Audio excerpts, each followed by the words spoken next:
Bonjour, je voudrais parler des astrologues et de la mythologie. Je lis un dialogue de Platon, enfin concernant Socrate, qui s'appelle le Philèbe. Et Socrate écrit, enfin dit, j'ai toujours eu pour les noms des dieux, Protarque, une révérence plus qu'humaine, une crainte qui passe toute limite. Aussi pour Aphrodite, c'est du nom qu'elle aimera que je veux l'invoquer à cette heure. Et c'était un dialogue sur qui tourne autour du plaisir notamment, mais pas seulement. Donc, voyez-vous, Socrate, le philosophe, Socrate ne craint pas de se servir du nom des dieux pour qualifier certains questionnements. Alors, moi j'ai pensé aux astrologues qui recourent aussi au nom des dieux, n'est-ce pas? Et alors, je revenais un peu aux origines de mon rapport à l'astrologie quand j'ai parcouru les premiers manuels d'astrologie au milieu des années 60. Et donc ça fait, on peut dire très clairement, 50 ans. Et les ouvrages de Maurice Privat, de Georges Antares et d'autres. Telle planète dans tel signe veut dire ceci, telle planète dans telle maison veut dire cela. Et tout ça, c'est une sorte de déclinaison d'une idée qui va passer par une douzaine de signes zodiacaux, par une douzaine de secteurs, de maisons, comme on dit, maisons astrologiques. Ce qui n'est pas tout à fait la même chose, de toute façon. Et en tout état de cause, ce sont deux lectures, puisque on peut très bien avoir une planète dans tel signe et une planète, la même planète dans telle maison. Donc ça fait un double système de lecture pour une même planète. Donc ça fait 24 possibilités, euh, tout comme il y a cette double lecture entre le signe solaire et l'ascendant. Bon, ça fait pas mal de choses. Alors, tout ça, ça relève au départ une forme de cyclicité, on peut dire. Hein. C'est-à-dire, la planète passe effectivement, astronomiquement, par ces 12 secteurs, par ces 12 signes, par ces 12 constellations, comme on voudra, etc. Donc, d'un point de vue astronomique, il n'y a rien à dire. C'est un positionnement de la planète dans le ciel à un certain moment de la journée, c'est un positionnement de la planète à un certain moment de sa révolution, il n'y a pas de problème. Astronomiquement, il n'y a rien à dire. En revanche, quid de l'astrologie? Est-ce que tout cela qui a une raison d'être pour la localisation, pour situer un astre, est-ce que tout cela qui a une raison d'être en astronomie doit être utilisé, employé, exploité en astrologie? Bon, la plupart des astrologues répondront oui. C'est une sorte de postulat d'impératif catégorique qu'ils semblent avoir adopté, sans qu'on sache très bien d'où ça sort, et qui veut que, du moment que les astronomes fournissent un certain nombre de données, utilisent un certain nombre de données, les astrologues doivent en tirer parti, sinon profit. D'où le fait qu'effectivement, et ça a continué, le fait de découvrir de nouvelles planètes, de découvrir de nouveaux astéroïdes, ça oblige les astrologues à en tirer une information supplémentaire. Il y a une espèce d'inflation d'informations, de données. Et je soutiens pour ma part que ce n'est pas la voie que doit suivre l'astrologie du XXIe siècle. Elle doit au contraire faire barrage en quelque sorte à cette espèce de foisonnement, de jungle de données diverses que les astronomes fournissent. Donc l'astronomie, c'est la jungle. L'astrologie, c'est les maisons, c'est la cité qui est construite par le biais de clairières, par le biais de défrichements, contre cette forêt vierge envahissante. J'en ai déjà parlé hier sur d'autres sujets. Je disais, contrairement à ce qu'on croit, l'astrologie n'a pas vocation à se fonder, à s'inscrire dans un processus naturel au sens que ce qui serait valable en astrologie serait valable à l'échelle de l'univers, etc., etc., comme de bons esprits parmi les astrologues et assimilés croient pouvoir le soutenir. Donc, nous avons là une question qui reste posée et qui, pour l'instant, on ne veut pas la poser. On est parti d'une sorte de fuite en avant et il semble presque inconcevable de revenir en arrière. Il semble inconcevable de réformer l'astrologie sous cet angle-là, à savoir, par exemple, est-ce qu'on pourrait renoncer aux nouvelles planètes? Simple question qui n'épuise pas du tout les problèmes qu'on peut se poser. Eh bien non, même dans le cas de Pluton qui a fait problème, il n'est pas question, pour beaucoup d'astrologues, pour la plupart des astrologues, pour quasiment la totalité des astrologues, de renoncer à Pluton.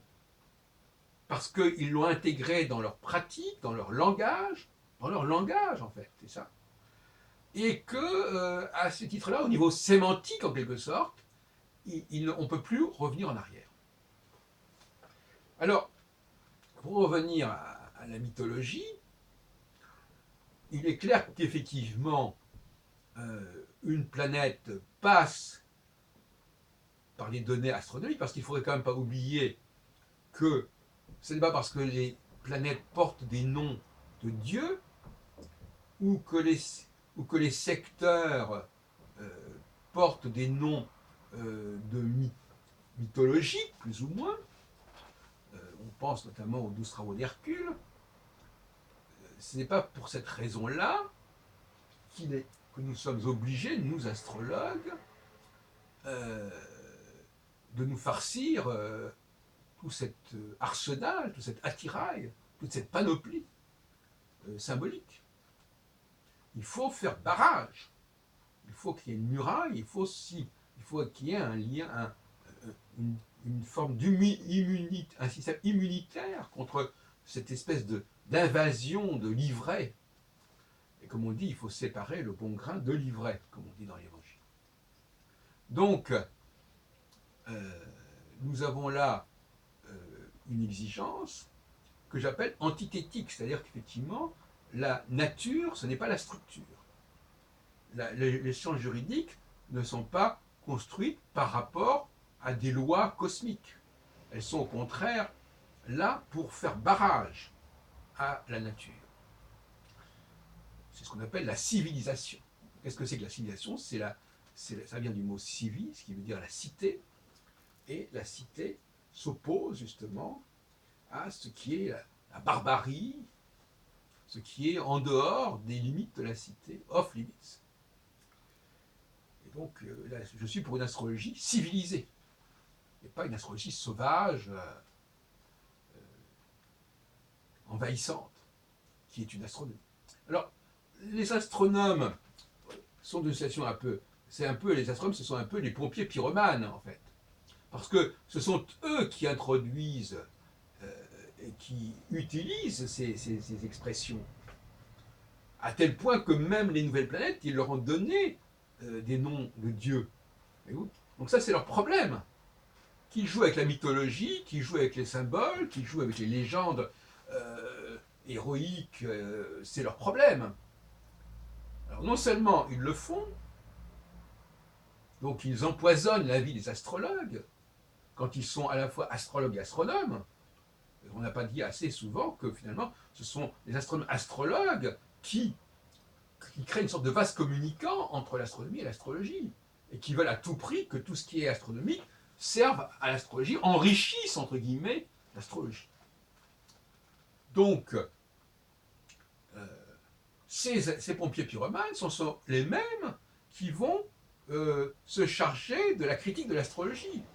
Que ce soit un Paul Couder dans le premier Que sais-je, qui est paru au lendemain de la Seconde Guerre mondiale, ou un Philippe Zarka qui a pris la relève de Madame Fuseau-Brèche au début du XXIe siècle, ce sont des astronomes qui ont rédigé ces livres que sais-je sur l'astrologie, n'est-ce pas? Vous m'entendez bien, sur l'astrologie. Donc ils ont un droit de regard sur l'astrologie et ils vont donc critiquer l'astrologie alors même que quelque part leur influence sur l'astrologie se révèle toxique. Bon. Alors revenons à notre question. Cette idée que, par exemple, Vénus, je citais tout à l'heure le cas d'Aphrodite, signalé par Platon à travers Socrate, à savoir que Aphrodite, la déesse Aphrodite, c'est aussi une planète, elle désigne une planète, ce n'est pas dit d'ailleurs dans Platon, mais en tout cas, non, quand on parle des dieux, on ne parle pas forcément de planète, on le sait très bien, puisqu'il y a de nombreux dieux de l'Antiquité qui n'ont pas été associés à des planètes pour la simple raison qu'il n'y avait pas cette planète pour ça.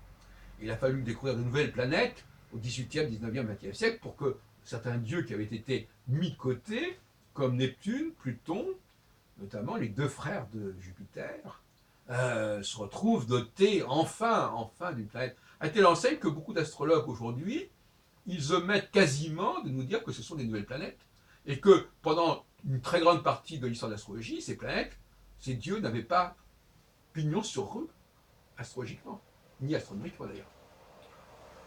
Il a fallu qu'astronomiquement il soit intégré pour que les astrologues l'intègrent également. Ils auraient pu, si les astrologues avaient été vraiment marqués par la mythologie, ils se seraient débrouillés pour utiliser des dieux comme Neptune et Pluton dans leur système, en dépit même du fait qu'il n'y avait pas d'astres ainsi nommés.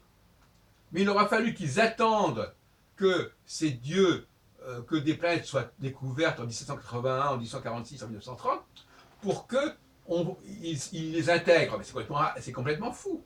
Parce que si la mythologie constitue un ensemble cohérent et complet, les astrologues ne pouvaient pas se permettre, si tant est qu'ils aient eu une relation heureuse avec la mythologie, ils ne pouvaient pas se permettre d'ignorer des dieux aussi importants que Pluton ou Neptune, notamment Pluton. Pluton avec la dialectique Proserpine-Pluton, qui est fondamentale, qui est une dialectique qui est celle du cycle des saisons.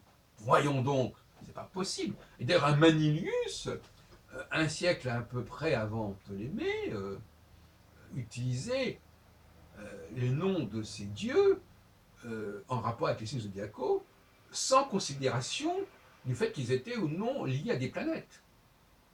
Donc la relation entre l'astrologie et la mythologie, elle passe par l'astronomie en vérité. Pour beaucoup d'astrologues, à commencer par Ptolémée, qui était astrologue et astronome au deuxième siècle de notre ère, et alors qu'en réalité, s'ils avaient vraiment eu un rapport direct avec la mythologie, et non pas par le biais de l'astronomie, eh bien les astrologues se seraient intéressés à ces dieux comme Neptune et Pluton, qui sont les frères de Jupiter, qui ont été avalés par leur père Saturne, puis dégurgités, etc. J'ai déjà parlé de cette question-là, je n'y reviens pas. Donc, qu'est-ce que c'est que cette pléthore d'interprétations? On veut nous expliquer qu'une planète, un principe, parce qu'on parle de principe, je suis sûr que si on avait dit à Socrate que Aphrodite avait 12 façons d'exister, pour ne pas parler du reste, il se serait esclaffé. D'une manière générale, toute forme de cyclicité ne peut être que duel, et pas fondée sur le 12. On peut très bien imaginer, en effet, comme toute chose, nous sommes à l'état d'éveil, nous sommes à l'état de sommeil, nous sommes à l'état d'hibernation, nous sommes en été, il y a des dualités fondamentales. Et tout le monde peut comprendre, ça renvoie aussi au yin et yang, tout le monde peut comprendre qu'il y a effectivement cette dualité. Mais entre la dualité qui devrait être la base même de la cyclicité astrologique et cette espèce d'hypertrophie, d'excroissance symbolique, il y a un monde. Et même quelqu'un comme Jean-Pierre Nicolas, qui a voulu réformer dans les années 60 l'astrologie, est resté complètement prisonnier de la nécessité de considérer les planètes, et non seulement celles du septénaire avec les luminaires qui ne sont pas vraiment des planètes, qui devraient avoir un statut tout à fait particulier, mais en plus, il a consacré tout un groupe de son système à Uranus, Neptune et Pluton, qui en fait une sorte de trio qu'il appelle le trio transcendantal. Bon, dans son système qui est représentation, existence, transcendance. Voilà. Donc il a fait la part belle à ces trois planètes transsaturniennes, et donc forcément il leur donne des significations, il leur donne un rôle, de la même façon qu'il ne supprime pas du tout les 12 signes zodiacaux, même s'il les reformule autrement, au niveau du nombre, c'est important, parce qu'en fin de compte, ce qui est important, c'est pas tellement, dans l'absolu, les significations qui sont proposées. Ça va bien au-delà là. C'est tout simplement la multiplication des possibilités, la multiplication des secteurs. Alors qu'on les appelle Bélier, Taureau, Gémeaux, ou qu'on les appelle X, Y, Z, qu'on appelle une planète Saturne, Jupiter ou Mars, ou qu'on l'appelle ABC, ça revient au même. On a la même complexité, on a la même intrication, de toute façon. Et c'est là le problème. Nicolas n'a pas compris que le problème, ce n'était pas le nom qu'on donnait aux planètes ou les définitions qu'on donnait aux planètes, mais c'était le nombre même de ces planètes. C'était le nombre même de ces signes qui faisait problème. Et ça, il ne l'a pas compris, et c'est l'échec de son travail. C'est dommage. Bon. Cela dit, Michel Gauquelin, effectivement, en 1955, il y a donc 60 ans, parlait en effet de la question, il semble avoir validé effectivement le fait qu'il puisse y avoir des planètes qui correspondent à des typologies professionnelles, socio-professionnelles, notamment le trio Mars, Jupiter, Saturne. Ce n'est qu'après qu'il a rajouté d'autres planètes, à mon avis de façon très douteuse. Bon, donc effectivement, mais ça, ce n'est pas des théories, c'est pas une théorie cyclique, ça. Simplement que la planète, que l'individu appartenant à une certaine caste était habitué à réagir à une certaine planète. Et donc, ça n'est pas une prévision. L'astrologie gauquelinienne n'est pas prévisionnelle.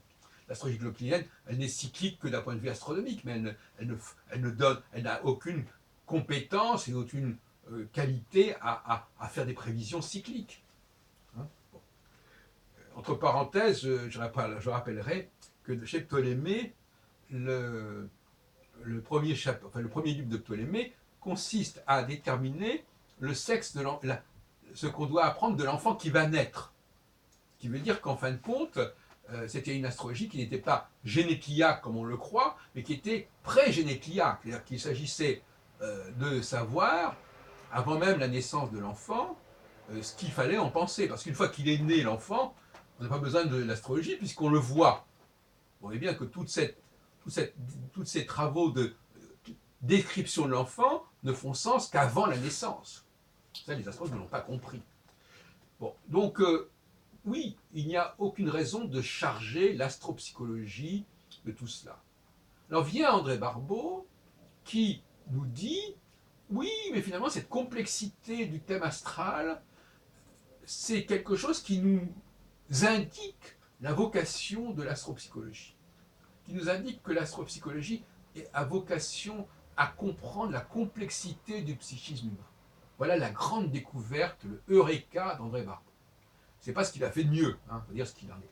D'autant plus qu'au niveau de l'astrologie mondiale, au contraire, il a prôné une très grande décantation, une très grande simplification, et même une émancipation par rapport au symbolisme planétaire, notamment dans son travail de 67, il y a donc bientôt 50 ans, sur les astres et l'histoire, où il dit, non, considérons les conjonctions, le nombre de conjonctions entre planètes, peu importe le nom de ces planètes. Et quand il étudie le cycle de deux planètes, il ne tient pas compte du signe zodiacal où se trouvent les planètes, où se retrouvent les planètes d'une fois sur l'autre. À la différence d'Albus Mazar avec son cycle Jupiter-Saturne. Il tient compte des éléments où la conjonction se produit avec un changement d'éléments de triplicité tous les 200 ans environ, par 120 degrés à 120 degrés. Alors, donc, euh, voilà, donc finalement, voilà des gens qui, dans les années 60, essaient de réformer l'astrologie. Le trio, c'est vraiment Gauquelin, Nicolas, Barbeau. Bon, Gauquelin valide quelque chose du rapport entre l'homme et les astres, mais il ne contribue absolument pas à l'élaboration d'une véritable astrologie.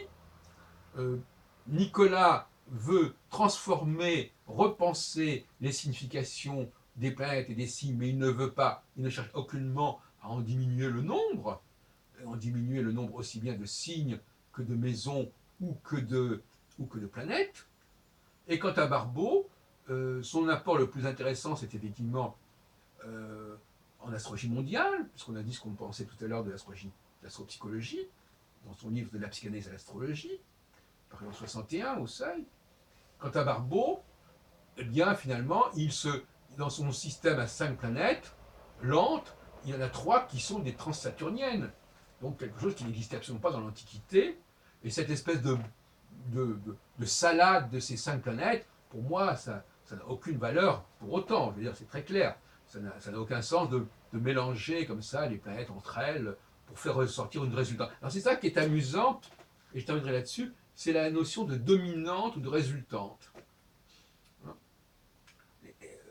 On complexifie à l'extrême les choses, et puis après on nous dit, mais on va chercher une dominante. Alors je crois que même Nicolas s'est prêté là-dessus, on donne des coefficients à chaque planète selon sa position en maison, en domicile, en aspect, etc., en angle, etc. Et à la fin, on peut même utiliser un ordinateur pour ça, et à la fin, on va vous dire, voilà, la dominante, c'est telle planète. Donc finalement, au bout du compte, on complexifie, mais à la fin, on a un système de calcul qui permet de dire quelle est la planète dominante, mais de façon complètement ridicule, parce qu'au lieu dès le départ, sur le plan du modèle lui-même, clarifier la structure de l'astrologie, on prend tout, et finalement, on prend tout, on mélange tout, et puis on sort un truc en disant c'est ça l'élément dominant. Alors ce genre de recherche de la dominante, non pas en amont mais en aval, me paraît complètement dérisoire. Voilà. Donc, je répète, on n'a pas besoin de tout cela.